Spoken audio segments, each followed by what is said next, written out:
Hello, my name is Rick Elmore, and I'm an assistant professor of philosophy at Appalachian State University, and I'm going to be your instructor for today's course, Ethics Committee Training, Ethical Theory for Conflict Resolution.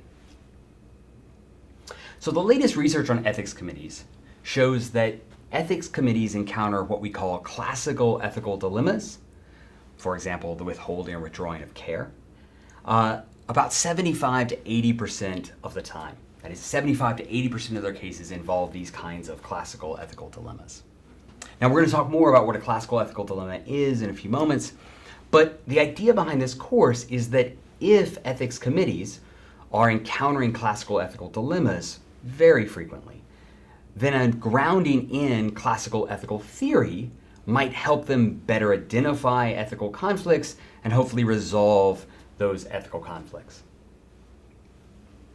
In addition, while this course is designed for someone who's already on an ethics committee or thinking about joining an ethics committee or just wants to sort of get a feel for what is going on in ethics committees and what they're all about, it's also our hope that this might be a useful video or training course for practitioners who might be interested in getting an ethics committee consult, but they're not quite sure what's involved and they would like to get a better idea of the kind of benefits that might come from such a consult. So let's walk through the course objectives real quick. So our primary goal here is for participants to be able to, at the end, identify the four primary ethical perspectives. They're going to have a working knowledge of these perspectives and an understanding of their key characteristics, how they understand moral debate, for instance.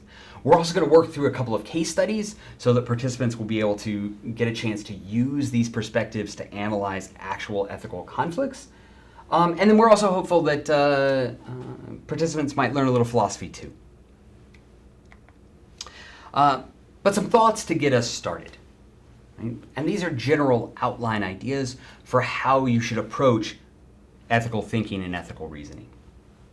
And the first thing to say is that people rarely live lives by a single ethical system. So when philosophers talk about ethics, they often give you the impression that ethical systems are sort of like sports teams, and that you're a utilitarian or you're a consequentialist, and that you're one of these and you're not something else. But the reality is that it's better to think about ethical perspectives as forms of ethical reasoning or ways that people approach and think about ethical problems. And what we find is that in our daily lives, most of us use various ethical perspectives to deal with various ethical problems. And so in one part of our life, we might have a very duty-based or principle approach where we say we never think it's okay to do X. I never think it's okay to steal, or something like that. While in another part of our ethical life, we might use a much more calculative sort of cost-benefit form of analysis, in which I ask questions like, okay, is this behavior going to generate more happiness or less harm? Is it going to generate more happiness for more people and less harm for more people? And I do that kind of cost-benefit analysis. The point being that it's important to understand various ethical perspectives because very rarely are you going to encounter an ethics committee case that involves just a single ethical perspective or single ethical problem. The second principle, and this is, I think, just a good principle for daily life too, is that if it looks irrational, it probably isn't. And what I mean by that is that we've all been in the scenario in which we watch someone behave in a way or do a set of things that seem to us nonsensical. Like, why would anyone have gone through that set of behaviors? Why would anyone have responded to a situation in that way? And while it can often look like there's no order or pattern or rationality to people's behaviors, it's important to pause before that idea. Because very rarely do human beings engage in activities that don't have a kind of rationale behind them and a kind of logic, even if that logic at first is hard to find. And so to give you an example of this, as a parent, when my child was very young, they loved to eat carrots. One day they stopped eating carrots. And in questioning them about why they suddenly had stopped eating carrots, it came out that they had heard one of their parents say, that carrots were good for your eyes. And their mother has glasses, and they had always wanted to have glasses. And so they reasoned that if they stopped eating carrots, their eyes would get bad, and therefore they would be allowed to get glasses. Right? And I think this is a beautiful example of behavior that on the face of it looks odd or strange, but once you unpack it a little bit, you see the rationale behind it. Now, it turns out that they're making a set of assumptions that are not true about the world, as children often do, right? But you can see the logic behind it. And so one of the things I want to encourage us to do when we're doing ethical reasoning is to always pause before something that looks inconsistent or irrational and try to take the time to generously unpack what might be going on there. The third issue is to always remember that in ethics, we're all standing somewhere. And I don't just mean this in the sense that we all have a perspective and potential biases that enter into our analysis of any particular situation. That's true. But I mean it in the more technical sense on the ethics committee, in the sense that when you're on an ethics committee or when you're involved in an institutional body like that, you should remember that that institutional body and that committee has goals and priorities and agendas that are going to affect the way in which you want to interpret or maybe asked to interpret information. And so, for example, we should know as ethics committee members what's the worries or the priorities or the goals that we have. For example, in a particular case, perhaps it's patient care that's our number one priority. And so we should know that because that's going to change how we give recommendations potentially on what we think any particular situation might require us to do. On the other hand, we might have liability as a concern. This is often a concern for institutions, right? They want to avoid being put in a position where their staff or the institution itself might be liable. And none of these are problems. It's just important for us to take a moment to think about what our priorities are given the institutional context in which we work. And then lastly, and I think probably most importantly, not every ethical dilemma has a satisfactory solution or even a satisfying solution, right? And what I mean by that is that moral decision making is hard. And if moral decision making wasn't hard, we wouldn't need an entire branch of thought like ethics to help us think these problems through. We wouldn't have that many ethical dilemmas because they would be fairly easy to solve, right? And in reality, ethical dilemmas are often very complex, very complicated, and involve sensitive issues and information. But it's also the case, and if you just think about the word dilemma for a second, the idea behind ethical dilemmas is not that you will be presented with a situation in which there's a right answer and a wrong answer. That's not a dilemma, because if there's a right answer and then there's a wrong answer, then we should just choose the right answer. Now, it might be that choosing the right answer involves difficulties, like it makes us do something we don't want to do, or it costs us resources we don't want to spend, or something like that. But those aren't really ethical dilemmas. Ethical dilemmas are moments in which you have two competing moral claims. That is, two positions that both have some legitimacy, and they're in conflict. And you have to help the people involved decide which of these two ethical claims, both of which might be justified, right, in a certain sense, which one should be given priority. That's what an ethical dilemma involves, and it's one of the roles of the ethics committee to help people see what are the ethical dilemmas at stake, what are the competing possibilities or competing goods, and to help them think about which one should take priority over the other. Okay, but what are all these primary ethical perspectives I've been talking about? Right? So in the history of philosophy, and one of the things to say about this course is that philosophers have spent 2,500 years in the Western tradition now thinking about ethics, coming up with systems to name ethical positions, coming up with very complicated vocabulary to talk about them, and there's long histories to all of the positions that we're going to talk about. But for the purposes of our course, we're not going to be interested in tracing those detailed histories. That's the work that academic philosophers do. And while valuable, is not the kind of work that's going to help you probably on the ethics committee. So knowing that someone said something at a certain period of time, or knowing who such and such a system is named for, is probably less important than getting a working knowledge of what these systems entail. So that's where we're going to approach this very direct and easy to understand vocabulary. We're going to minimize how much complication there are in those ways, right? So there are philosophers generally recognize four primary ethical perspectives. And the first is deontology. That's the most complicated word I'm going to use in this entire course, right? And this is a duty-bound ethics, right? And it analyzes ethics from the perspective of action. There's consequentialism, which is an ethical system that analyzes ethics from the perspective of outcomes. There's virtue ethics, which analyzes ethics from the perspective of moral character, or being a virtuous person or a good person, right? And there's care ethics, which analyzes ethics from the perspective of relationships, and particularly relationships of dependency, right? Now, what we're going to do in the course is, in looking at these four ethical perspectives, is we're going to look at each one individually. We're going to define them in a very quick and succinct way. We're going to look at a very common example of this kind of ethics. So, for example, the Golden Rule is an example, right, of one of them. And we're going to look at their key characteristics. And in particular, we're going to talk about how they understand what moral debate is all about. So how each of them conceptualize moral debate. So let's begin. So deontology, our first moral perspective. And the best way to think about deontology is the study of ethics from the perspective of action and right action. And as it says on the slide, deontology means duty, or deon means duty. So it's a study of ethics from the perspective of duty. What ought we to do? What are our obligations towards people? It's concerned with ethics from the perspective of taking right action and the principle or obligations that motivate right action. Right? And so an example of a deontological ethical system is the Golden Rule. So the Golden Rule is we should treat others as we would like to be treated.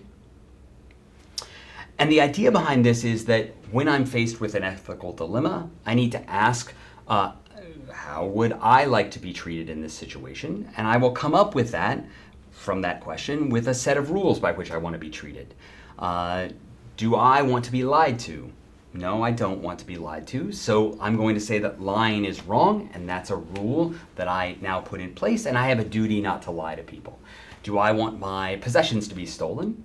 I think I don't want my possessions to be stolen, and so I'm going to put a rule that I shouldn't steal, and I'm going to use that rule to then govern my moral actions.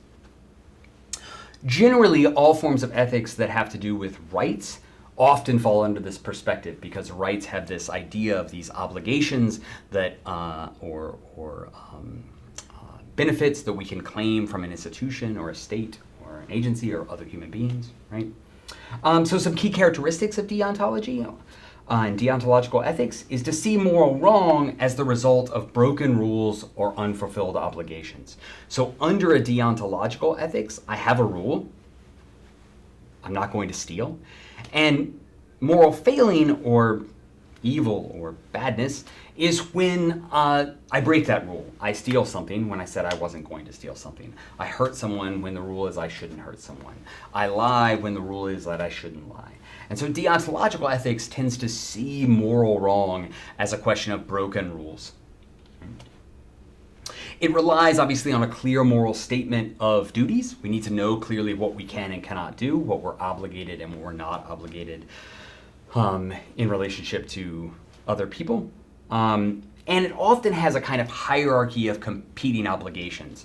So we might have, in fact, we do have multiple obligations in our lives to multiple different people or institutions, and it might be that we need to organize those in a list of priority. And another thing to say is that deontological ethics tends to be fairly rigid. You either broke the rule or you didn't break the rule. You either satisfied the duty or you didn't satisfy the duty. And not that there isn't some gray area in these situations sometimes, but one of the advantages of deontological ethics is that it often has very clear moral precepts, and it's often easy to tell, or at least in theory, easy to tell when a moral rule has been broken and how to repair that moral rule. Don't break that rule. Deontological ethics sees moral debate, therefore, as what's the rule? It asks that question, and when, if ever, can the rule be broken? And this is really where much of the debate in the history of philosophy around deontological ethics occurs. And that's the question of in what context might it be okay for a rule to be broken. So some deontological perspectives say a rule can never be broken. It is never okay to steal. It's never okay to lie, whatever the case might be. Other deontological systems take a slightly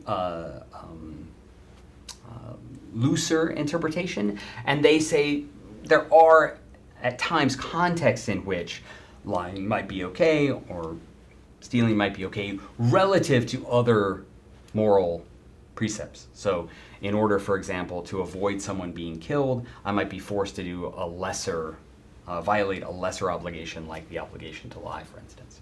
But once we start getting into this question of sort of moral calculus of when would it be okay to do something maybe wrong in order to achieve some other good end, we're starting to move into the second ethical perspective, and that's consequentialism.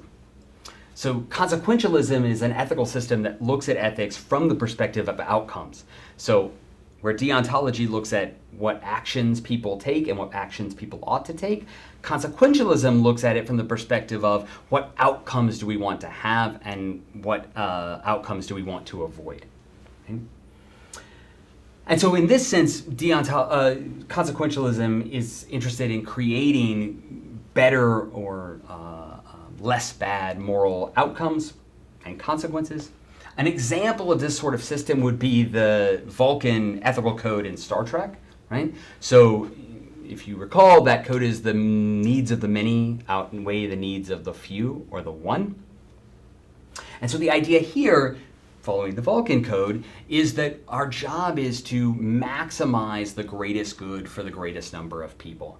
And so when I'm faced with an ethical dilemma, one of my desires is going to be to increase happiness or moral happiness, or decrease moral harm. And one of the things that I'm going to be most concerned with is a kind of quantitative analysis often, right? So asking how many people or how much harm will this behavior create, or will this behavior stop? And that's going to be important for me to figure out what the right action to take is. So consequentialism sees moral wrong as a failure to properly calculate moral cost and benefit. So when they see someone having done something wrong, generally how they interpret the wrongness of that behavior is they say that you failed to properly calculate what was the best alternative. So you did something, say, for example, that increased your happiness but hurt the happiness of a larger number of people. And so there you just failed to follow the right calculus to recognize that the amount of good you might have created for yourself is less than the amount of good is outweighed by the amount of harm you created for other people. Right? It too relies on a very clear statement, but this time not at the principle so much as the moral calculus. So we need to have a fairly clear idea of what we mean by greater good or greater happiness. Are we talking about it in terms of trying to increase the happiness in a sort of colloquial sense of we all want to feel more joy? Are we trying to decrease harm in the sense of decrease the physical or mental anguish that people are put through? So generally we have to have a clear statement of what we mean by harm or happiness, or harm or suffering, right? And it's very context dependent, unlike deontological ethics. So notice that for a consequentialist ethics, because it's interested in outcome, it never says that any behavior, even a behavior like lying or a behavior like murder or a behavior like greed or something like that, there's no behavior that's necessarily in itself wrong, because there might be contexts in which I would need to lie in order to stop a greater harm from happening. I might need to actually hurt someone or even kill someone in order to avoid a greater harm from happening. And so it works under the assumption that the actions or the means by which we do something is less important than the outcomes that we want to achieve. Because of this, moral debate within consequentialism is about calculating the best likely moral outcome for the situation. And so there's always kind of an element of chance perhaps built into these kinds of calculations. But the idea is that we try to calculate as best we can, given the information we have, what will create the least suffering or generate the most moral happiness. Of course, that can often be a very complicated endeavor and kind of tricky. And this is where a lot of the sites of debate take place within the philosophical tradition of consequentialism, sort of trying to figure out how we can develop a sort of moral calculus of increasing happiness and decreasing suffering that can achieve those actual decreases or increases with regularity, right? To make sure that we don't make the wrong moral choices. But both, you'll notice, deontological ethics, that is ethics based on what is the right action and what is the right principle to have, and consequentialism, what is the right or best outcome that we want to achieve and how can we achieve that outcome. Both of them are very rule-based or strict moral codes in some way. They have a calculus you follow, or you have a rule you follow, and you just simply sort of run the situation you're in through this rule or through this calculus, and that delivers you an answer to what the right behavior is or is not in that particular situation. But there's a third form of ethics which tries to set itself against, in some ways, or be a corrective to deontological ethics and consequentialist ethics, and that's virtue ethics. And virtue ethics is concerned with ethics from the perspective of the right moral habits or the right form of moral life. And so it's concerned with with ethics from the perspective of developing good moral habits rather than following strict rules or strict forms of calculation. And the What Would Jesus Do movement is an example of a kind of virtue ethics, although you could also plug in what would Gandhi do or what would Martin Luther King do. But the idea is that virtue ethics is based on the notion that you take a model of a good ethical person, someone who you think of as an outstanding example of moral behavior. And when you're faced with an ethical dilemma, you try to behave in the way that you would imagine that they would behave. So faced with the question of, in this situation, should I lie, should I steal, should I resist political oppression, whatever the case might be, you ask yourself, well, what would a virtuous person do in this situation? And notice that from this perspective, they view moral wrong as really a kind of failure of moral character. So when they see immoral activities happen in the world, or when they see evil happen in the world, they generally blame that on a failure of people to live in the way that a virtuous person would live. And one of the other things is that this kind of ethics, because it doesn't work just from some set of principles or some set of rules, it's interested in the moral nature of individuals and asks how particular emotional or psychological or family or social life might guide our actions, right? And in this way, it's a much more sort of flexible and creative kind of moral system. And so one of the things behind virtue ethics is virtue ethics suggests that when we think about what being a good person is, it has to be more than just following a set of rules, and it has to be more than just doing some sort of complicated math equation to figure out what we should do. And the reason it has to be more than that is because what's our goal in terms of ethics? What should our driving force behind ethical behavior be? And for virtue ethics, they say it's not just that we want people to follow the rules, because there might be lots of instances where people follow the rules, but they do so in a begrudging way, or they do so in a way that isn't actually very committed. And it's not just doing some sort of moral calculus, because you can do a moral calculus and still not actually be interested in having a good moral outcome. So you can in some sense have people who are following all of the rules but are not in themselves particularly good people. And so the idea behind virtue ethics is that the goal of ethics is to create human flourishing and a positive human community for the people that live in it. And if that's the goal of ethics, not just to do good things, but to create good environments and good people, then it has to be more complicated than just following the rules or just running a sort of ethical equation. And so it wants to try to bring in all of these other considerations that might change how we think about an action as being good or evil. And we're going to talk a little bit more about this when we do some of the case studies.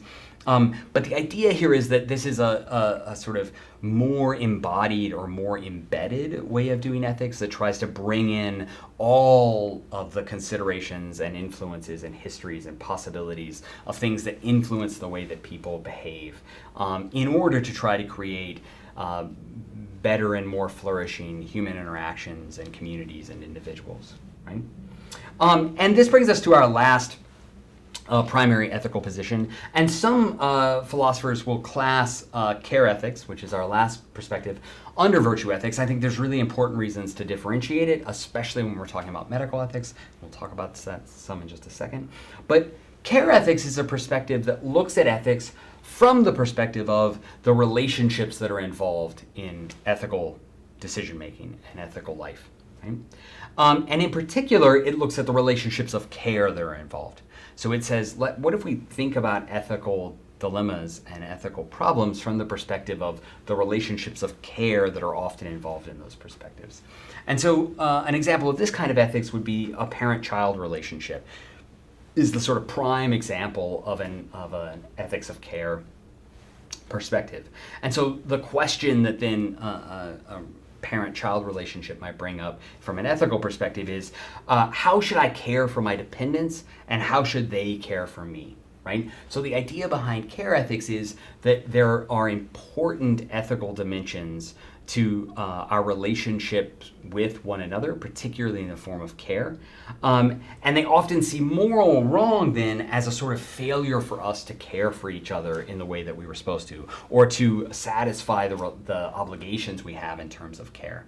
And it focuses on the nature of care relationships and particularly, and this is super important, particularly the forms of dependency involved in these relationships, right?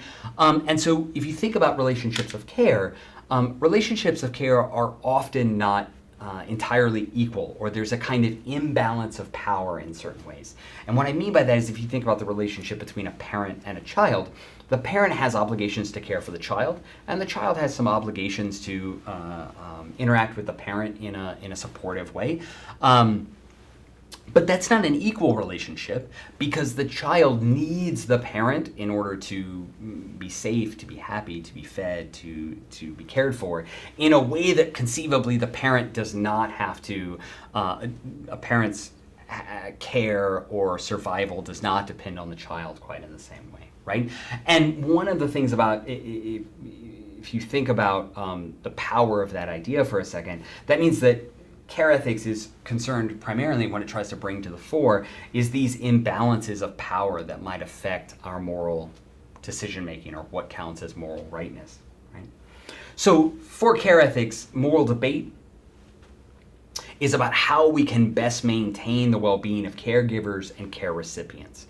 How can we best maintain not just the sort of happiness or care of people who receive care, but also the ones providing care. Now this is, and perhaps this is in some ways obvious, and it's one reason I drew it out individually, and I think it's really important to see it as different than virtue ethics, although both care ethics and virtue ethics are interested in sort of developing good, moral, and flourishing communities. So they see ethics as about serving the goal of trying to create certain forms of human life, not just satisfying requirements of behavior or something like that. But it's one of the most influential forms of ethics when it comes to healthcare ethics, and that's because so many relationships and situations within the healthcare field involve care and dependence and benevolence. Okay, so I've thrown a lot of information at you, and we've walked through the four primary perspectives by which the history of philosophy organizes the study of ethics. And so what can we do with this information, and how can we maybe consolidate what we've looked at into some simpler formulations? So how could we use this information to help us analyze ethical dilemmas? So think of it as a set of questions you might ask if you're sitting on the ethics committee or in an ethics committee consult. What's the set of questions that you might ask that would help you to start to identify, is this a duty-based ethical dilemma that's occurring? Is it a consequentialist-based conflict that's occurring? So we can break it into 4 parts, I think. And so the first question you might ask is, what actions were taken, and what moral rules, if any, did they violate? So this is really to ask something that relates back to a deontological approach. So let's look at the ethical scenario we've been given in terms of what people did and what the rules they were following were.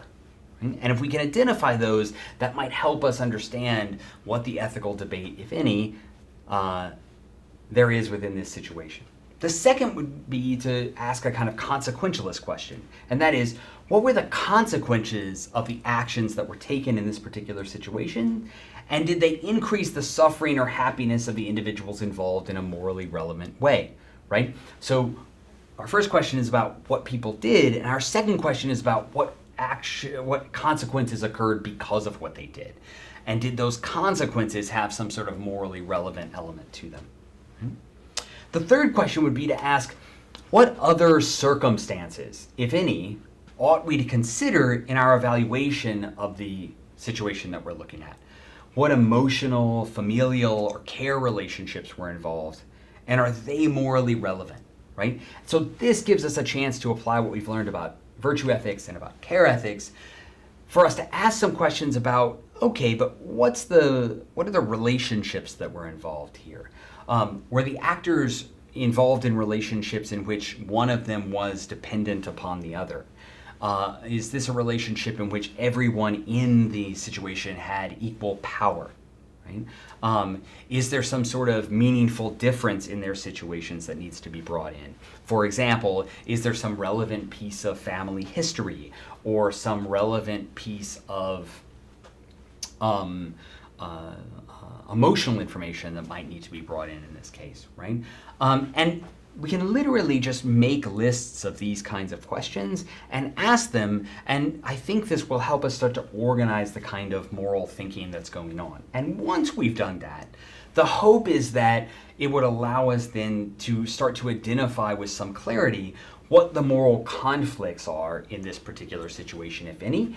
And when we say moral conflicts, what we generally mean is a conflict between one or more of these kinds of ethical positions. So for example, a very common form in healthcare ethics of moral conflict would be between a kind of deontological or duty-based ethics and a kind of consequentialist or outcome-based ethics. So for example, the question about patients' rights. Patients might have very clear rights, and you might ask yourself, have those rights been violated?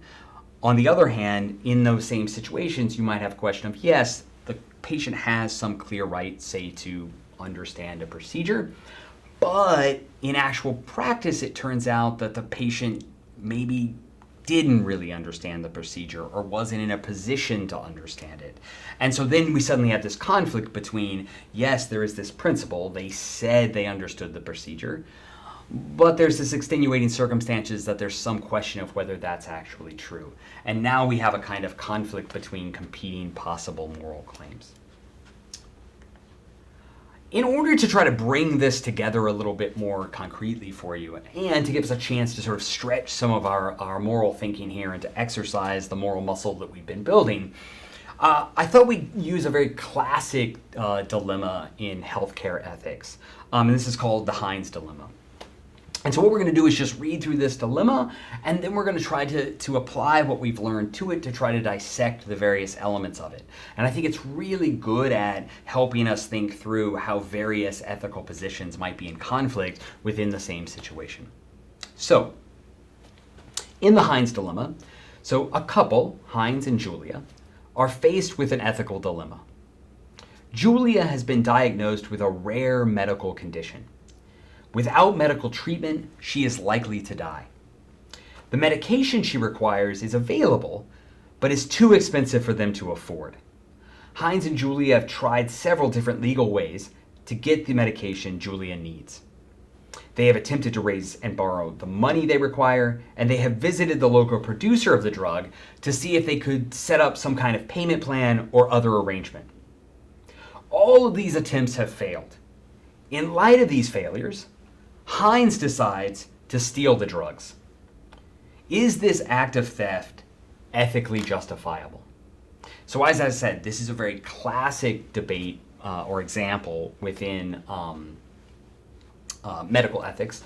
And although on an average ethics committee, you're probably not going to encounter a case in which a patient has stolen drugs from a local pharmacy or something like that, I think this is really good for helping us to see the conflicts between potentially different ways of understanding our moral obligations. So possible answers to the Heinz dilemma. Right? So the first is let's look at it from the perspective of deontology, or the perspective of duty, right?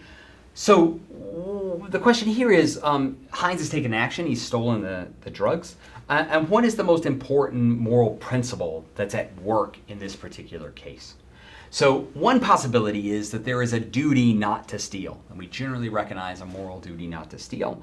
So maybe Heinz's behavior is just clearly morally wrong because he's violated that duty not to steal. On the other hand, we might say that there's also a duty to save a life, that human beings have a sort of duty, maybe even particularly to their family members, for instance, have a duty to save a life.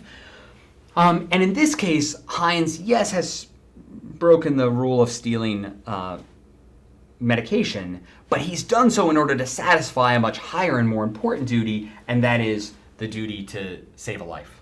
Right? And so from that perspective, you might say this action is justified on principle because we have a principled duty to save a life. So let's think about it for a second from the perspective of consequentialism, or consequences. Right? And this would ask us, okay, but what's the desired outcome that we want to have from this behavior, and is it a morally justifiable outcome, right? So in order to answer this, we have to ask, like, what would Heinz's stealing of the drug, what happiness would it create, and what suffering might it create? So basically the question is Julia's life, or the distinct possibility of saving Julia's life, more important than cutting into a company's profits? And I think that most of us would think that the cutting into a company's profits, and especially stealing medication for a single person, is probably not going to cut into their profits all that much. Surely a human life is worth more than profit. Can we even put a value in terms of a monetary value on a human life? It's a question worth thinking about. And so from a consequentialist perspective, it seems like Heinz's stealing of the drugs is, in fact, a morally justifiable action because saving Julia's life creates more happiness, or is more just than the profits that might be lost from the drug company. Right? And you can make this more complicated, and there's various versions of it in which, is the company charging too much for the drug or something like that. But let's keep it simple for now. So what about from the perspective of virtue or care, right? What care obligations does Heinz have to Julia, and does Julia have to Heinz, right? And this is where I think the Heinz dilemma is particularly useful in kind of bringing out how different ethical perspectives might lead you to surprisingly different conclusions, right? So notice that from the perspective of duty and from the perspective of consequence, we seem to have justifications for Heinz stealing the drugs. So the duty to save Julia's life, or the consequence that a human life is worth more than profit, right? But from a care ethics perspective, you might reconsider whether this is an appropriate behavior or not. And the question that a care ethics perspective might ask is, okay, but what happens if Heinz gets caught, right? And the worry here is something like, if Heinz and Julia are a couple who are involved in a relationship of care and dependence, that Julia is sick and Heinz has been, in some sense, her caregiver, then if Heinz were to get caught, presumably he would be arrested, and then he would be incarcerated in some way. And that means that he would not be available to now fulfill any obligations of care for Julia. So when we think about Julia's condition, yeah, maybe getting the medication by itself would be enough, but maybe it actually requires a period of convalescence, that she would need people to help her, that she would need people to drive her to appointments, that she would need someone to stay up with her, to monitor her, etc. And that if Heinz isn't there, he can't fulfill that obligation. And if that's the case, then actually you might say from a care ethics perspective, wait a minute, no, Heinz shouldn't have stolen the drugs, because now he's created a situation in which he cannot fulfill his obligations to Julia, his care obligations to Julia, right? And on the other side, if we think about Julia's obligations to Heinz, one can also imagine a care response in which, again, we find his stealing of the drugs morally problematic. And that is, if Julia is dependent upon Heinz for care, she also has a recognition of how that dependence could affect his behavior in a way that we need to be morally careful about. So yes, he's taking care of her, but does that mean that he should sacrifice his freedom in order then to, and by extension, sacrifice their relationship in some way, or their ability to continue to live in the way that they have been living, in order to get the drugs and save her life? And you can imagine a scenario, perhaps if you put yourself in the scenario with a loved one, where you would want to say, no, look, I understand that there are risks for me if I don't get this medication, but I don't want you to risk having yourself incarcerated or in some ways prosecuted by the legal system, because our relationship of care is one in which I care about your flourishing and well-being, and I need you here with me, and I would like you to be here with me, right? And so again, from a care ethics perspective, it might turn out that we would want to resist the claim that it's okay for Heinz to have stolen the drugs. And what I think is really useful about this, and why I like it as a classic example, and I think why it's so often used in as an example within ethics textbooks and so forth, is that it's a nice way of seeing how a care or virtue perspective might augment how we think about a more rigid rule-based system like a duty-based ethics or a consequentialist-based ethics. Okay, so one of the other things about the Heinz dilemma that I think it helps us to start to think about how our moral reasoning could work is that we see here a very nice way of working through, asking, as we did in the last slide, what are the actions that are involved, what are the duties that are involved, what are the kinds of ethical consequences that might be involved, and what are the other sorts of circumstances that we might want to take into consideration. And I think in the Heinz dilemma, you see all of these things at play, and you start to ask yourself, okay, but if I had to prioritize these, or more importantly, in an ethics committee situation, the people involved, how do they want to prioritize the various sort of ethical conflicts that might be involved? How do, for example, in this case, if you were doing an ethics consult with Heinz and Julia, you might walk them through these various possibilities and get them thinking about what's most important to them. What do they care about the most, right? And that might help you then come to a resolution in these sorts of situations. But I wanted to, since this is seems like a very unlikely scenario that most ethics committees would be faced with, I wanted to pull an actual sort of real life example from an ethics committee case, and this is from a published journal that looked at 31 ethics committee cases to try to sort of think about the various components of them, right? And I pulled this one out because I think it helps us think about the way in which the kinds of ways that having an ethics committee consult might help us bring out aspects of a situation that would be harder to see without that consult. Right? And the importance of sort of asking some of these ethical questions and getting people thinking about what is it they most care about, what is it that's motivating their actions, etc. Because it's really what ethics is about, right?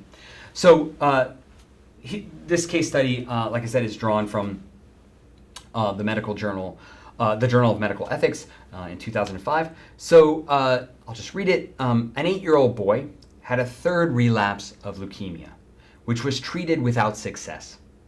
The child was discharged in acceptable general health. The parents understood that any further active treatment represented a high risk and would most probably deprive the child of a good life during the time when he could live normally. After a while, however, the parents again contacted the hospital to discuss further treatment because their relatives and neighbors had read on the internet about the child's condition and alternative types of treatment, right?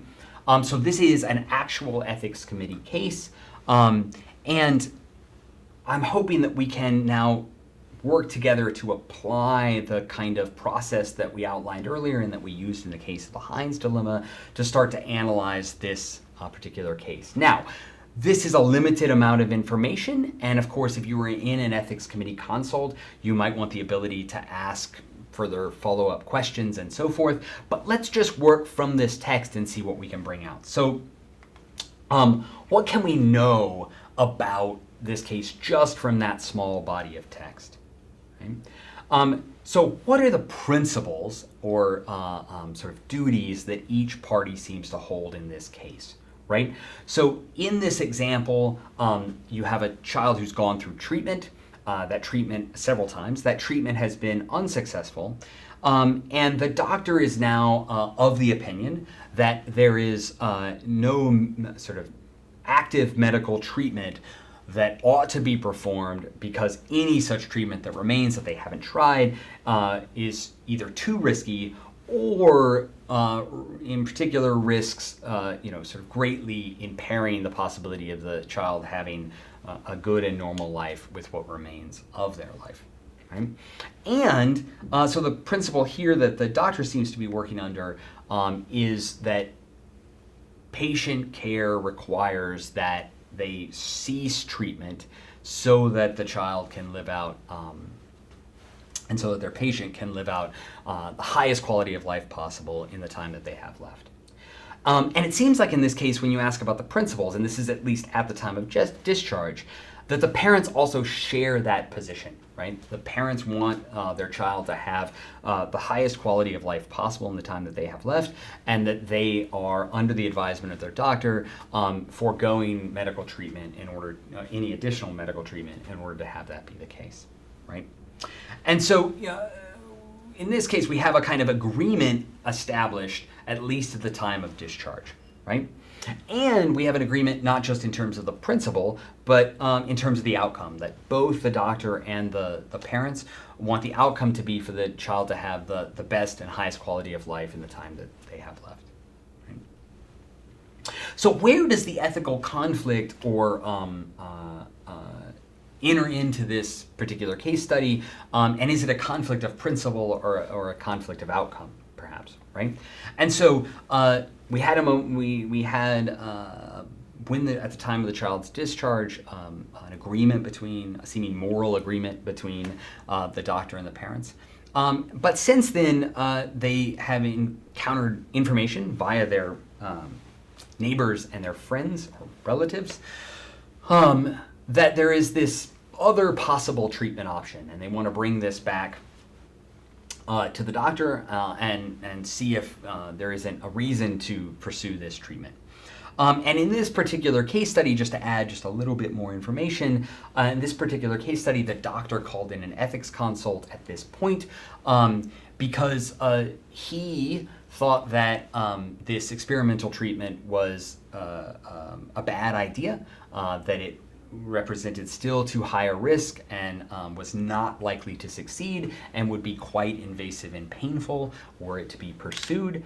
And the parents were still a little resistant. And so the ethics committee got brought in to sort of try to figure out what the sort of cause of that resistance was, right? And so if we just think for a second about what the possible causes of that resistance could be, just with the information that we have, we have to ask ourselves, and were we in an ethics consult with these folks, we might ask ourselves, well, the doctor has now pronounced what he sees as the medically relevant facts about this procedure. So, do the parents disagree, for instance, about the doctor's diagnosis? Or is there some other reason that they distrust this or a little resistant to this course of action, right? And this gets us asking questions like what other factors might be relevant, right? So let's look at some of the answers, right? So as I said earlier, both the parents and the doctors agreed about the course of treatment at the time of the child's discharge. And I think this is an important moment to emphasize because one of the things that's happening in ethics committees and ethics committee consults is that finding moments of agreement can be a way to build past moments of disagreement or to help identify what are moments of disagreement, right? So if in the past all of the parties concerned have agreed on some element, well, we agreed this was the right treatment, we agreed we weren't going to do X, we agreed that X, Y, or Z, that can often be something worth bringing out to try to understand why we've moved away from that agreement and how we might get back there, right? And so one question, as I said, is the parents' current resistance, is it about a disagreement with the doctor over treatment? And it turned out in this particular case, that it was not about a disagreement of treatment. They trusted their doctor. He had explained the risks he saw in this procedure.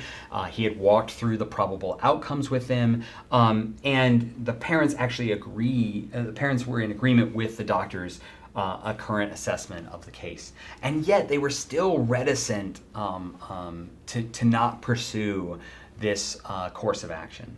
So what explains the parents' reticence to forego the experimental treatment, even though they, in terms of the medical facts, are in agreement with the doctor? So this was really the problem that the ethics committee were sent to investigate.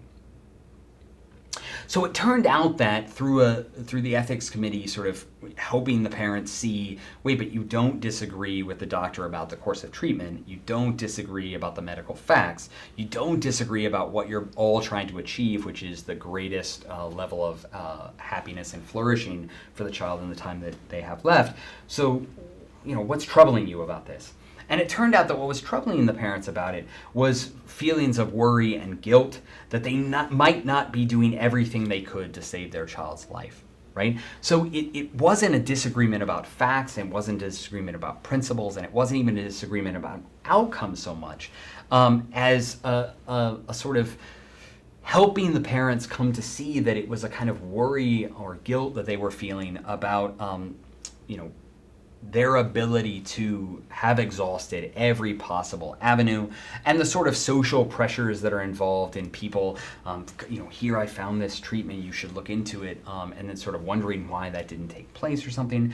And so the ethics committee is put in the position to not only help them identify this, but also then to make recommendations about what you might do.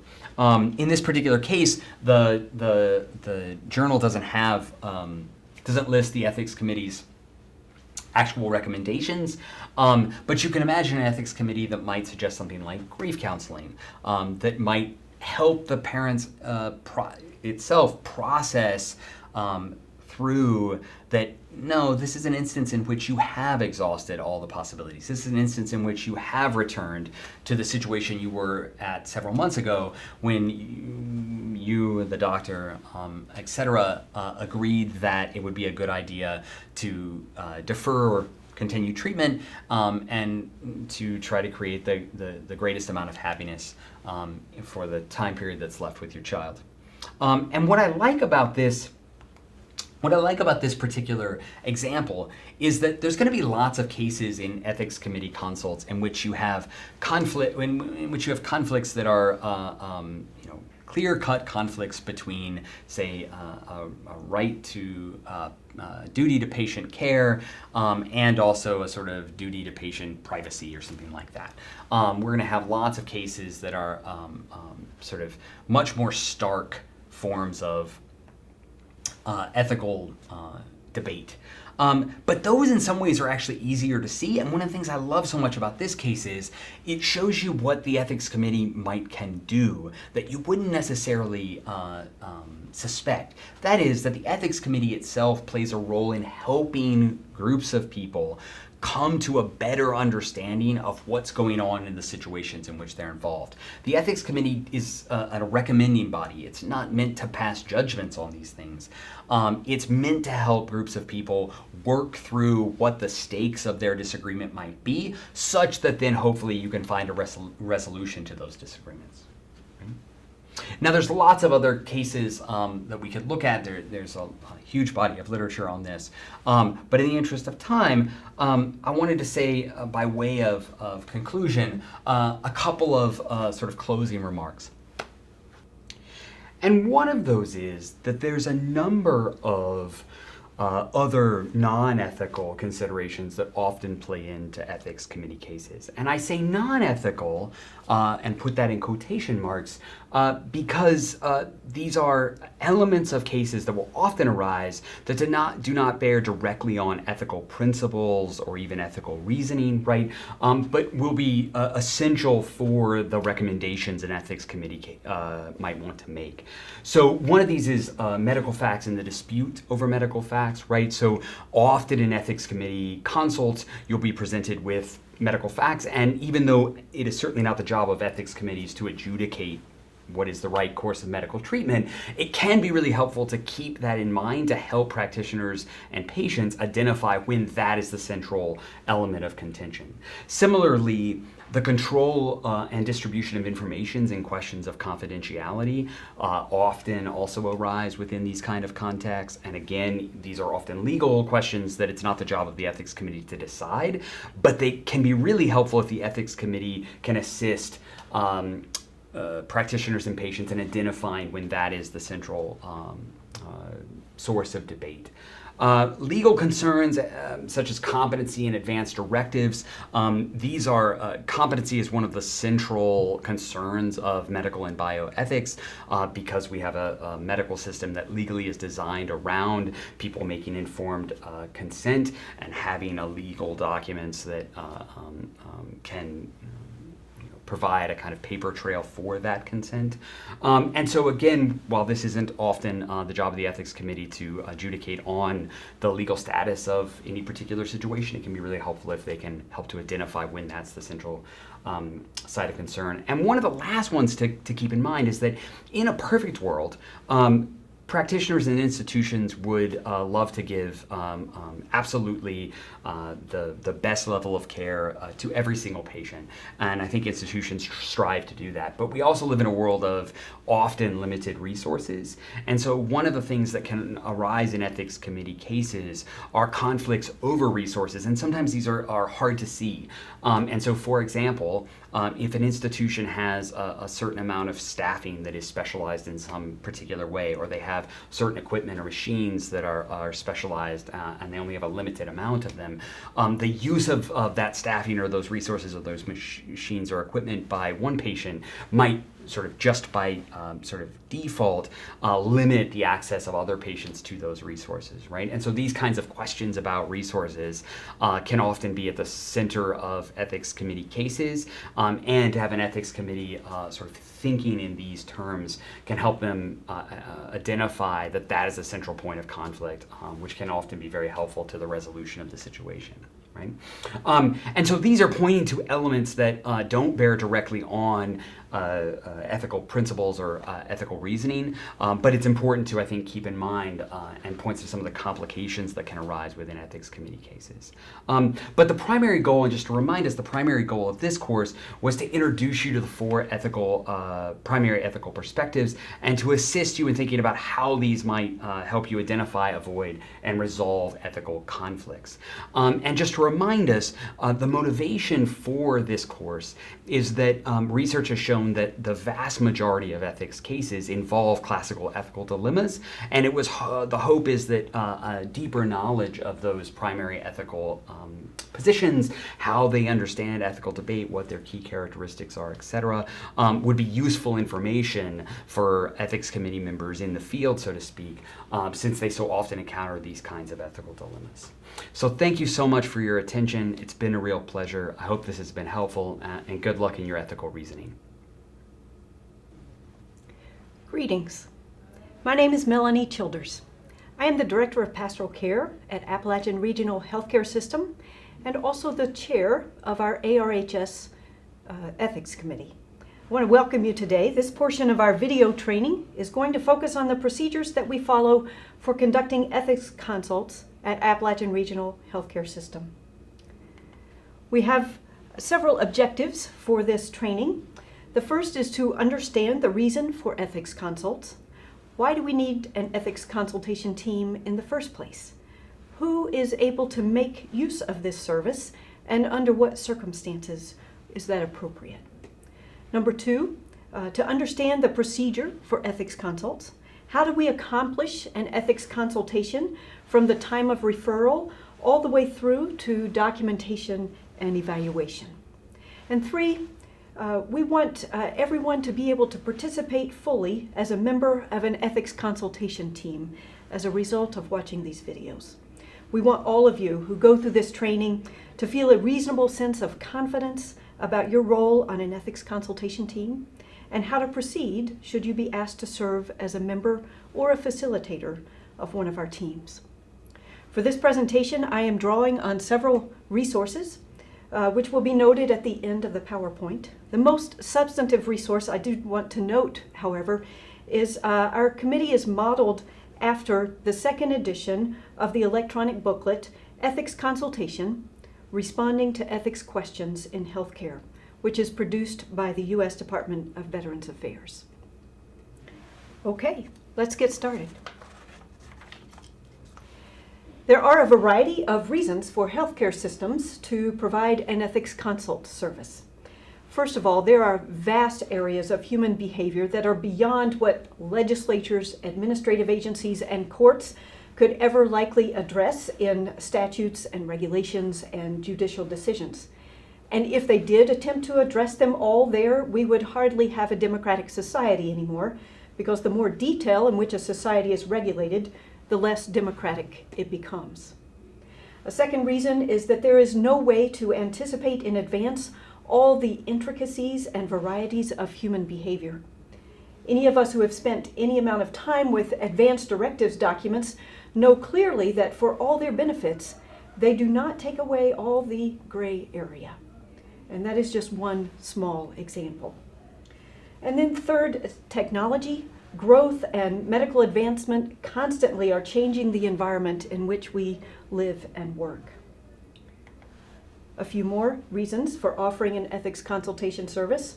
Ethics consults help promote practices that are consistent with ethical norms and standards. They help foster consensus and resolve conflict in an atmosphere of respect. They provide a means of honoring participants' authority and values in the decision-making process. And they assist individuals and the institution in handling current and future ethical concerns by providing education in healthcare ethics and informing policy development, quality improvement, and the appropriate utilization of resources. And finally, there is another reason for ethics consults, and that is that the Joint Commission stipulates that healthcare systems have some means for patients and their representatives to consult an ethics committee to help resolve dilemmas. So in summary, the ethics consults provide an additional layer of non-biased, or at least less biased, eyes and ears, offering support in critical and complicated situations. They provide our healthcare system with a collegial support network when we come up against complicated and challenging problems, so that we can support each other with checks and balances and respectful questioning. Not that we're going to necessarily come up with an easy answer, but that we will have a support process in place. So there are three main approaches that we use to provide ethics consultation. Which one is chosen depends largely on the way the consult was received, the level of complexity involved, and the type of people who are involved in the differences of opinion. So the first level or approach is to address an ethics consult request with a solo consultant. This approach is often used in healthcare systems where there is a medical ethicist on staff. But sometimes even here at ARHS, when the initial inquiry and attempt to gather information actually helps to resolve the issue already, we don't have the need for a full consult team to be gathered together. So sometimes a solo consultant model is used at ARHS. There are some definite advantages to the solo consultant model. One is it's quite efficient. It creates very few logistical challenges, and it can be offered in an incredibly timely fashion. But there are some disadvantages too.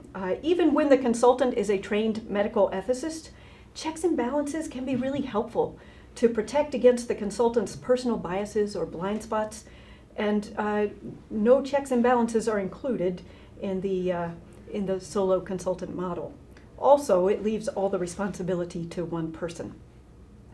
So the second level is to have a small consultation team to respond to the ethics need. Our committee is set up to manage most of our consults through a 3 to 5 member consultation team consisting of a physician, a nurse, and at least one additional team member. So in this scenario, the consult facilitator sends out a text to all the ethics committee members and creates a team according to who is available and to who is needed together at the appointed time of the meeting. So the patient and family and members of the patient's treatment team also sometimes participate in these meetings. It's very important, and care should be taken to try to include enough stakeholders without creating such a large group that decision-making becomes unwieldy, or even worse, that the family starts to feel overwhelmed and intimidated by all the professionals in the room. So we really need to be sensitive to that. So the consultation team model also has some advantages and disadvantages. The advantages are that it provides several perspectives and diverse levels of expertise. It can be fairly nimble and timely, and it can be assembled in a customized way that meets the needs of the particular situation. It also establishes a natural forum for support, reflection, and learning, and it shares the workload among several different team members. And importantly, for a system of our size, using the consultation team model allows more people to become versed in the language and function of ethical deliberation, which is very important to spread that wealth. The disadvantages of the consultation team model are that it is less efficient than the solo model, but there are fewer checks and balances than the full committee model. So the third level of an ethics consultation is to address concerns during regular or called meetings of the full ethics committee. So the entire committee is sometimes consulted for non-urgent situations. Here at ARHS, this is often when policies need to be reviewed or recommended. So the advantages of this level of response is that there is lots of diversity and lots of expertise available. It also promotes collective proficiency in ethical deliberation. But there are some disadvantages, as you might can imagine. This can be cumbersome to organize and not very efficient. It requires a lot of staff time, and lots of people need to become trained in basic ethics knowledge and skills. It can also contribute sometimes to groupthink, rather than everyone thinking for themselves and being willing to be creative in their thinking. And it is not well situated it's not well suited to situations that require a fast response or that involve family members that may be intimidated. So an important distinction that we make in our ethics committee is to know the difference between a dilemma and a violation. At ARHS, when we speak of a dilemma, we are speaking of a situation in which there is no clear right or wrong, but rather this multiple, less than ideal, undesirable, or conflicting options. This is a scenario where reasonable people may strongly disagree as to the best path forward. So an ethical dilemma includes all of these elements: choice, competition, uncertainty, and compromise. Choice, there is the potential for at least 2 reasonable courses of action. Competition, there would be significant consequences for taking either course. Uncertainty, Each course can be supported by ethical principles and compromise. The ethical principles supporting the unchosen course will be compromised at some cost. So these are the situations that make ethics gray and complicated and messy and quite interesting. On the other hand, an ethical violation is an occasion when an individual believes that a clear line has been crossed and someone has acted in violation of policy or a code of conduct or expected moral and professional behavior. So the ARHS Ethics Committee is established to help address ethical dilemmas. So ethical violations should be rerouted to the staff person's immediate supervisor, to the corporate compliance hotline, or sometimes to the risk management department. So it may be our job at times as an ethics consultation facilitator or team member to help the requester understand exactly what their question is and how they can best get it addressed. Okay, so our ethics consultation process is designed to be an equalizer in the healthcare community. So we want to make sure we give ample voice to both patient and provider, to both administrator and housekeeper, without discrimination or bias.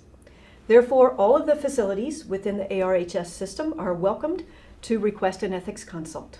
That means folks from Watauga Medical Center, from Cannon Memorial Hospital, from our ARMA practices, from our foundation and administration. And any member of the ARHS community may request an ethics consult. So that includes staff members, providers, and patients or families. In our effort to serve the entire healthcare system, our ethics committee includes representatives from Cannon Hospital, from Watauga Medical Center, from ARMA, from Human Resources, and from administration. So we have several avenues for requesting an ethics consult. For consults involving an active patient, those with access to the Allscripts Sunrise Clinical Manager may go to that patient's chart and order an ethics consult. The Pastoral Care Department is responsible for making sure that ethics consult orders are communicated to a consult facilitator in a timely manner. For the most immediate response, any member of the staff can page the chaplain on call at pager 1400 to request an ethics consult. And then the chaplain on call has a list of consult facilitators and will keep calling them until she or he reaches one of those facilitators who can take responsibility for moving the process forward. Of course, any staff person may request a consult by speaking to any member of our ethics committee. All of our ethics committee members should have access to the list of whom to call if such a request is shared. This is listed in our shared folder, or you could page the chaplain on call as well. And then finally, our patients and families, of course, don't have access to all of these resources, but the Patient and Visitor Guide does include a reminder to patients that they can request an ethics consult. And so any staff person should be able to assist a patient or family member in communicating their request for ethics consultation. And this information is included on the home page of the Employee Hub if you need to refer to that. So in very general terms, this is the process for a consultation. Number one, the consult is communicated to a member of the committee. Number two, the committee member notifies the chair or one of the other consult facilitators. And three, the consult facilitator has 24 hours from the time of consult to make contact with the requester and begin the inquiry to begin the process. So that sounds easy, but there are a few more details that we probably need to consider so that we can all be on the same page and so that we can work effectively as a team together. So here are a few ground rules for participating in ethics consultations. The ethics committee may have some training and expertise. We certainly hope so. We are seeking to formalize this process with these videos. But we are not the authority on someone else's ethical concerns. Our job is to listen, to ask thoughtful questions, and sometimes, but not always, to make recommendations. The Ethics Committee does not tell anyone what they have to do. Ours is a consultative body, not a governing body. We should avoid all advice giving and focus on our awareness of ethical theory and principles that Rick has taught us in the previous video as our guide for asking thoughtful questions and listening attentively. We should be more aware of our own biases and be cautious not to promote these or impose them on others as we go through this process. So the consult facilitator has a key role in making sure the consultation process is conducted professionally and according to our protocol. Among the facilitator's responsibilities are first to gather information, and this should be as a first line of response always to speak with the requester, but also to review relevant documentation and to speak with key stakeholders in the situation. And another very important step is for the consult facilitator to determine the nature of the request. This is where we're looking at, is this a dilemma, or is this a violation, or is this something else? And if it is not a dilemma, then we need to help the requester to find the right place to take that. The consult facilitator will frame the ethical question. They will notify the attending physician if that physician or provider is not already involved. They will call for a consult team if needed. Currently, we do this through text messaging. We text the entire committee and then assemble a team out of those who are available according to our protocol of provider, nurse, and at least one third person. We do want to note that special efforts should be made to provide a representative on the consult team from the affected area of ARHS. For example, if the patient's issue arose at an ARMA practice, then we want to make sure we have an ARMA representative from the committee serving on or advising the consult team. However, the flip side of that is also a caution. Consult facilitators need to be very sensitive to the challenges of finding uninvolved parties. That's a challenge in a small healthcare system like ours. But every effort should be made to include at least one person on that ethics consult team who has no prior knowledge of the patient concern to help with our reducing bias. The consult facilitator will also then arrange the team meeting, invite the family and providers as appropriate, and arrange for all the logistics, which can be fairly involved depending on the situation. So the facilitator may engage one of the other team members to help with this process.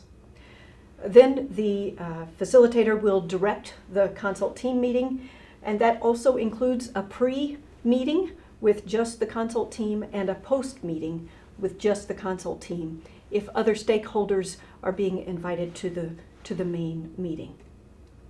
After the meeting is complete and the recommendations have been formulated, then the consult facilitator will need to document the results of the meeting and evaluate and report back to the ethics committee. So that is a fairly tall task. And so it's very important that all of the team members work together in this process because it usually happens over a matter of 24, 48 hours. So it has to turn around pretty quickly. But all of the consultation members take an active role in the actual team experience. First of all, we all are going to support the facilitator in scheduling and organizing the team meeting and determining the ethics question if help is needed with that. And then all of the committee members should take on one of these three roles, either timekeeper, family advocate, or note taker, to help the process flow smoothly. And whether we are the facilitator or another team member, all of us share some general roles during the meeting. Again, I'm repeating myself a bit, but this is so important. We must listen well and deeply. We must seek to understand the full spectrum of the concern. We must even hear what is not being said. Second, we need to make sure everybody feels safe to share their perspective, especially patients and families and frontline staff we need to take extra measures to help everyone feel that their voice is valued and heard. When we do begin to speak, we want to focus on questions and not answers. We want to ask thoughtful questions. We want to be willing to think outside the box and to ask open-ended questions, questions that we have not determined the answer internally already yet. We want to be sure that we never tell a requester what they should do or what they need to do. And then finally, and this is the hardest for some of us, we need to be willing to leave situations without resolution. We cannot fix ethical dilemmas, and even the recommendations made may leave us feeling dissatisfied or uneasy.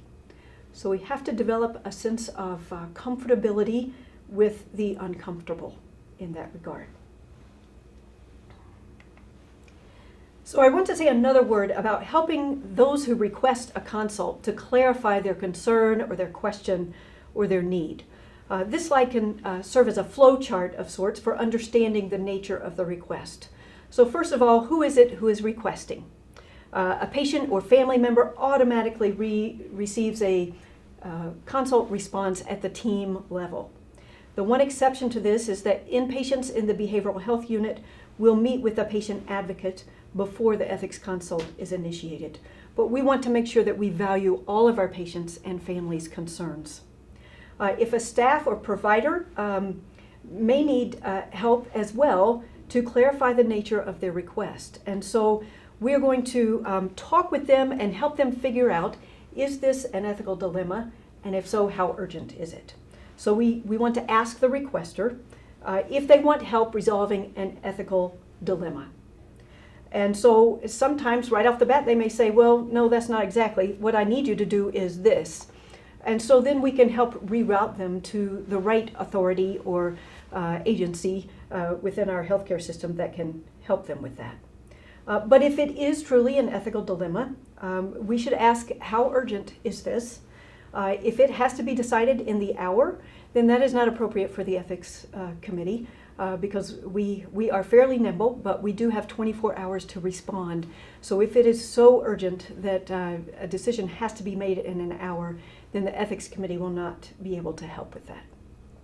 But on the other hand, if it's not very urgent at all, we might consider waiting for the upcoming full ethics committee, especially if that non-urgent need does not involve a particular patient. So if it does involve a patient, then it's probably going to be fairly urgent, and we would want to go ahead and proceed with the immediate level of beginning the consultation process. Ethics questions often include elements of legal questions, medical questions, psychological questions, patient complaints, and a whole host of other genres. If a question is primarily legal or medical or an accusation of unethical behavior, then a referral to the appropriate ARHS department is needed. If ethics and other elements seem intricately interwoven, as they often are, then the consult team should proceed. But remembering that there are other professionals to engage and consult with along the way, including our legal counsel and others as appropriate. So once we have established who is requesting and that the request is for help resolving an ethical dilemma, then the facilitator can follow these steps. First, to assemble the relevant information. We want to make sure we review the medical facts, the patient's preferences and interests, the other stakeholders' preferences and interests, and our ethics knowledge, case law, policies and procedures, and the ethical theory that we have been working hard to educate ourselves on. We also want to identify the appropriate sources of information. This could come directly from the patient, from staff and providers, from our medical record, and from family members and friends. The facilitator needs to verify the accuracy of information, to distinguish facts from value judgments, to handle all interactions professionally, and then to summarize the information in the ethics question. And that may be the most challenging part of the entire consultation process. As the requester shares with the facilitator the nature of the concern, the facilitator should begin to work through in her mind, what are the values perspectives here? A values perspective uses words such as this person believes or according to explicitly express an underlying normative value which is prompting the ethical concern. Listen especially for two competing values perspectives. So here are some examples of values perspectives. Human life is sacred. Patients always deserve honest assessments from clinicians. Exercising freedom is a human right. It is wrong to hasten death. All people should have access to health care. So from these competing ethics perspectives, the consult facilitator can begin to formulate the ethics concern. And that is by combining two central values perspectives into a single statement. Well, there's this, but there's also that. So what do we do? It's very important that we be able to articulate clearly and formulate the ethics question, because that will determine how successful we are in our entire process. The Department of Veterans Affairs suggests 3 formats for ethics questions. Given that we have this first central values perspective, but we have this second competing central values perspective, what decisions or actions are ethically justifiable? The second way that we might frame that is, given that we have these first central values perspectives, but someone else has these second central values perspectives, is it ethically justifiable to whatever? And then 3, which is often used when we are reviewing documents, what ethical concerns are raised by this document and what should be done to resolve them?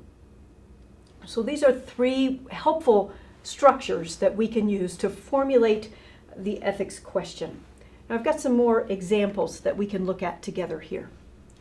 So given that the Hippocratic Oath is to do no harm, but also given that an individual is a danger to herself or others from advanced frontal lobe dementia that has not responded to any other treatment, is it ethically justifiable to initiate palliative sedation? The second, given that the patient believes he has a right to control his health information, but the home health staff believes that the caregiver has a right to protect herself from potential hepatitis C, what actions are ethically justifiable in this situation? And then the third example, what ethical concerns are raised by the policy draft Informed Consent for Emancipated Minors, and what should be done about those concerns? So again, formulating the ethics question is crucial for the success of an ethics consultation. Many people have a vague sense that ethics are involved somehow in a given situation, but they cannot articulate why or how, even when they're the ones who requested the consult. So as a team facilitator or a team member, it really is our responsibility to be prepared to help the requester to frame and formulate the ethics question in clear terms. If we are clear about what we're being asked to help with, and the staff and family are clear about the purpose of the meeting, we are much more likely to have a productive experience where all parties are able to focus on the same concern. Even if different stakeholders strongly disagree about the best course of action to take, agreeing about the issue itself is a starting point. It's important. It can give us some common ground to begin with. So, facilitating the ethics meeting itself. Best practice is considered for the consult team to meet privately both before and after the scheduled meeting with the other providers, the requester, and the family, our stakeholders. So prior to the meeting, the team would review the facts, accept their various roles, keeping time and advocating for the family and so forth, and determine a plan for facilitating the meeting. It may also be helpful to have water and tissues available if families will be attending. After the meeting, kind of the post-meeting, the team will need to spend some time analyzing the situation, agreeing on their recommendations, and writing the ethics consult note. So, the consult facilitator should set a welcoming, comfortable tone to help make everyone feel at home and at ease as much as possible. These situations tend to be inherently stressful, and so the more that we can do to help ease and comfort those who are participating, the more successful we will be. As team members, we are likely to be a bit uneasy and nervous, but that is likely nothing compared to what the patients and family members may be feeling. So we want to spend a little time offering introductions and explaining what everybody's role is. We want to agree on the agenda, state the ethics question clearly, and review the facts together. And then the most important piece at that point is to facilitate the voices of all the stakeholders. We want to give the greatest deference to those whose voices are least likely to be heard.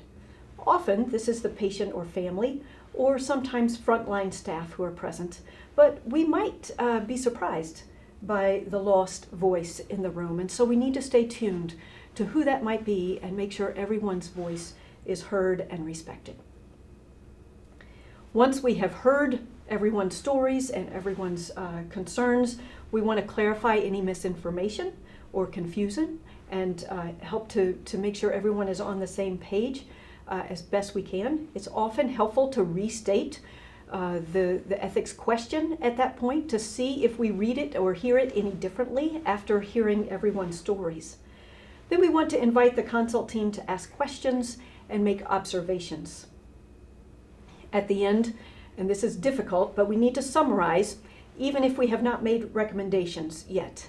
We need to summarize what has been said, what has been communicated, and where the questions still lie. Where are the sticky wickets?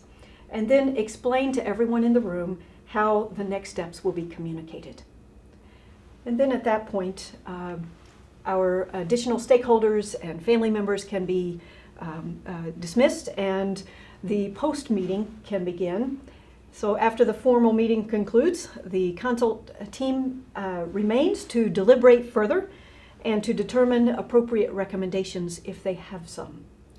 The consult facilitator is also responsible for entering the ethics consult note into the chart if the dilemma surrounds a patient's situation. But they can seek help from the rest of the team. And I know our most recent consult, I think the entire team worked together to write that note. And that's better even. That's wonderful.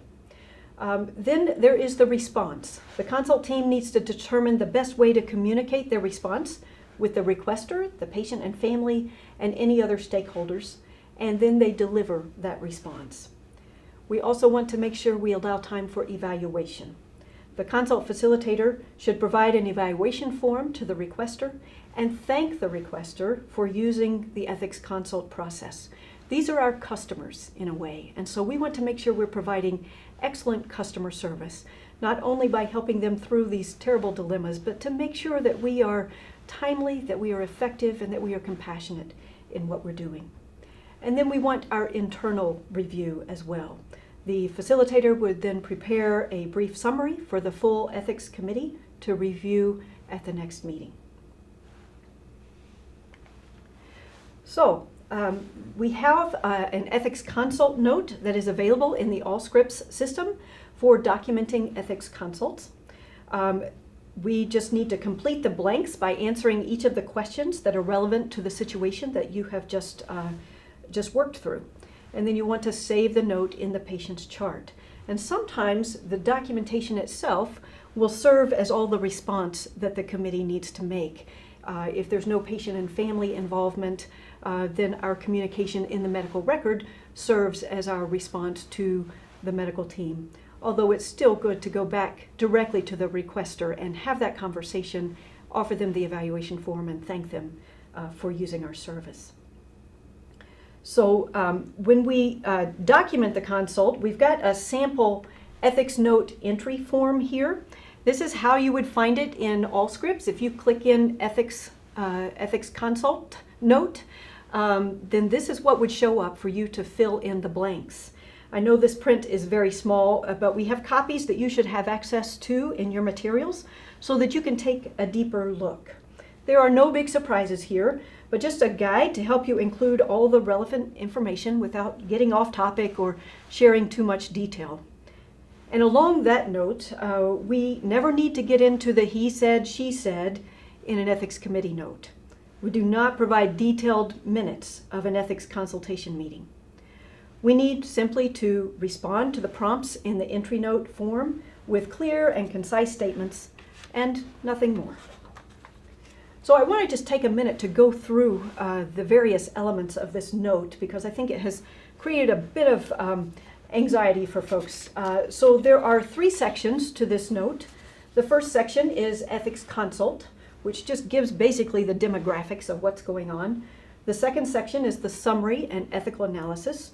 And the third section is consensus and recommendations.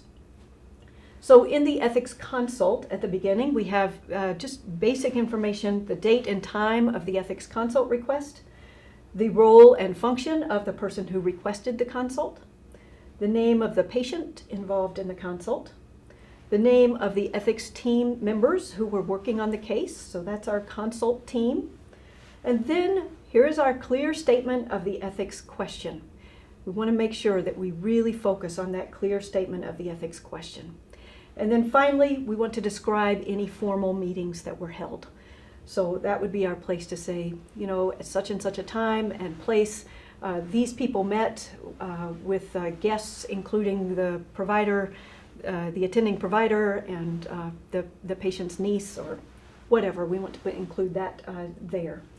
Then the summary of the ethical analysis is hopefully what the whole team worked together on during the post-team meeting. And this is where we have the opportunity to integrate exactly what we have learned and been educating ourselves in terms of our ethical theory.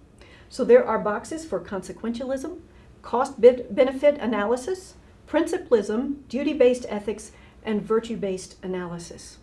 So, and there are prompts here to help you remember what those topics are. So for consequentialism, the prompt is, what are the expected outcomes of each of the potential solutions or scenarios that we came up with? What are the outcomes that we could expect? All right. So then the cost-benefit analysis, what are the best outcomes for the most number of people? And what cost do those outcomes come with? The next section, principlism, if there are aspects of autonomy, beneficence, non-malfeasance, and justice that are wrapped up into this scenario, we want to name those as clearly as possible. Then there's duty-based ethics. We want to reference any laws or rules or regulations or precedents or policies that might have some bearing on this process. And then finally, the virtue-based analysis. What would a virtuous person do or not do in this situation? And how can we make sure that we are addressing this in the most virtuous way possible? Then finally, the consensus and recommendations. First of all, we have to identify the ethically appropriate decision maker. Sometimes that's the whole reason for the consult in the first place. But if that's a clear, you know, this person is making their own decisions or this person's niece is making her decisions, we want to state that there. Then we want to state the options that have been considered, and we can list those, even if they're not the best options or we ruled them out in some way. Then any consensus that was reached, even if that's not in the form of a recommendation, any consensus that was reached we include, and then our recommendations and next steps. If there are any of these blocks of text that don't fit for your particular scenario, you can skip them and move on, and it won't show up in the final note. But we do encourage you to work through the ethical analysis really carefully so that we're making sure that we are deliberating fully and offering the best quality product of an ethics consultation service that we can.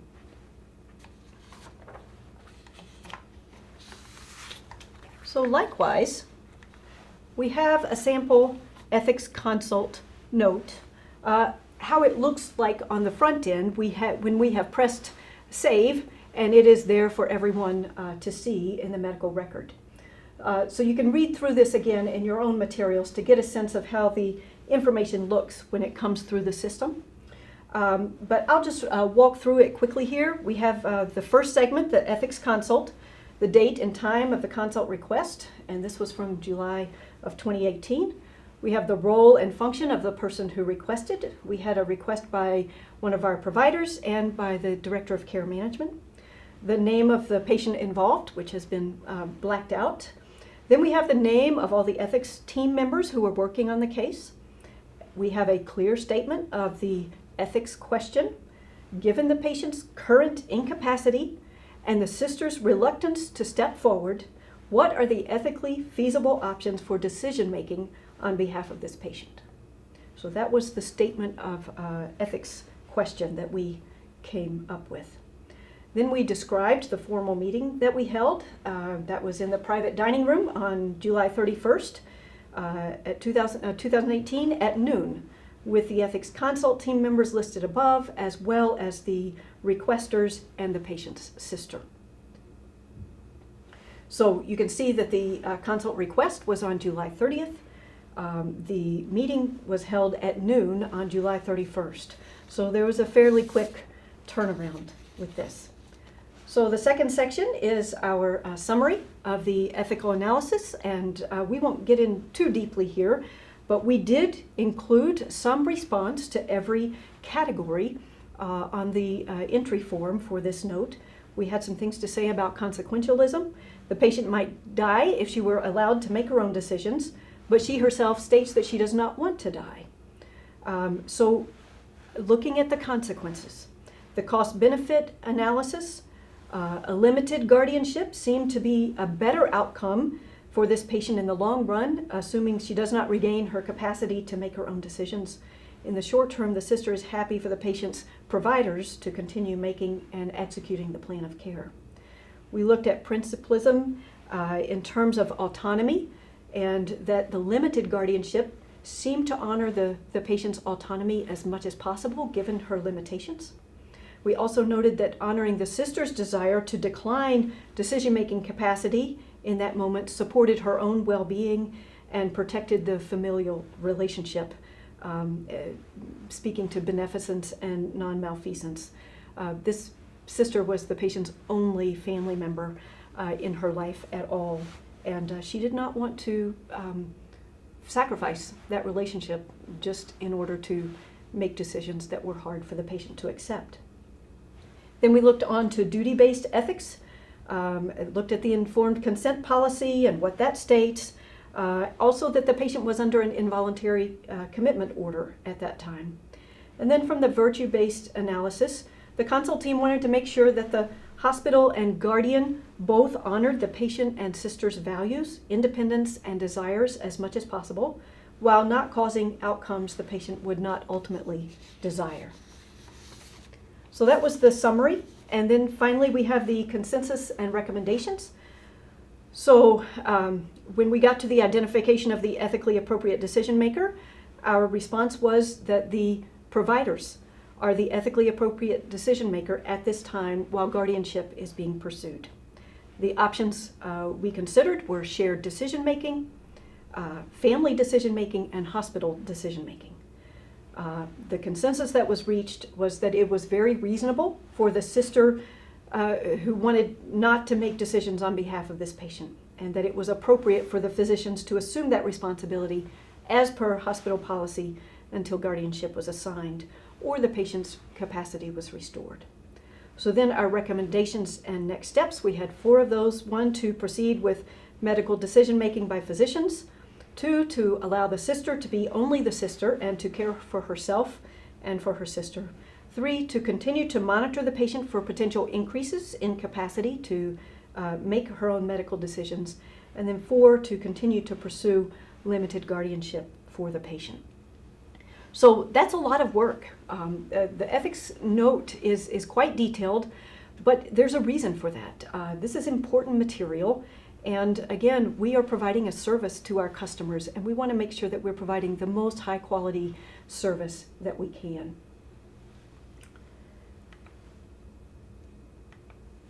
So in summary, just a few points to remember.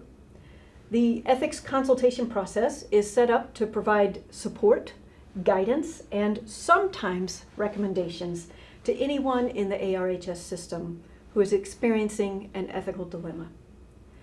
Because we do not have a medical ethicist on staff, our committee operates in good faith, educating ourselves, supporting each other, and working hard to overcome bias as we provide this service to our healthcare community.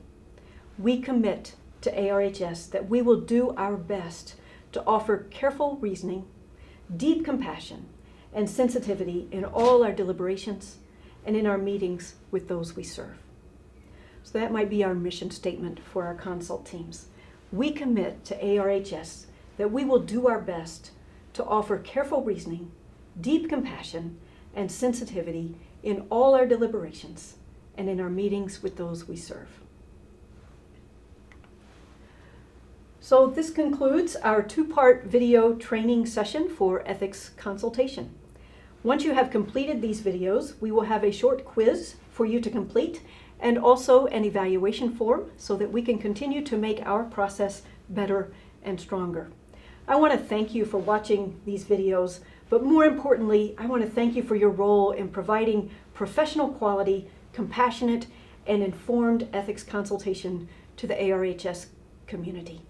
Together, we are making life better. Thank you.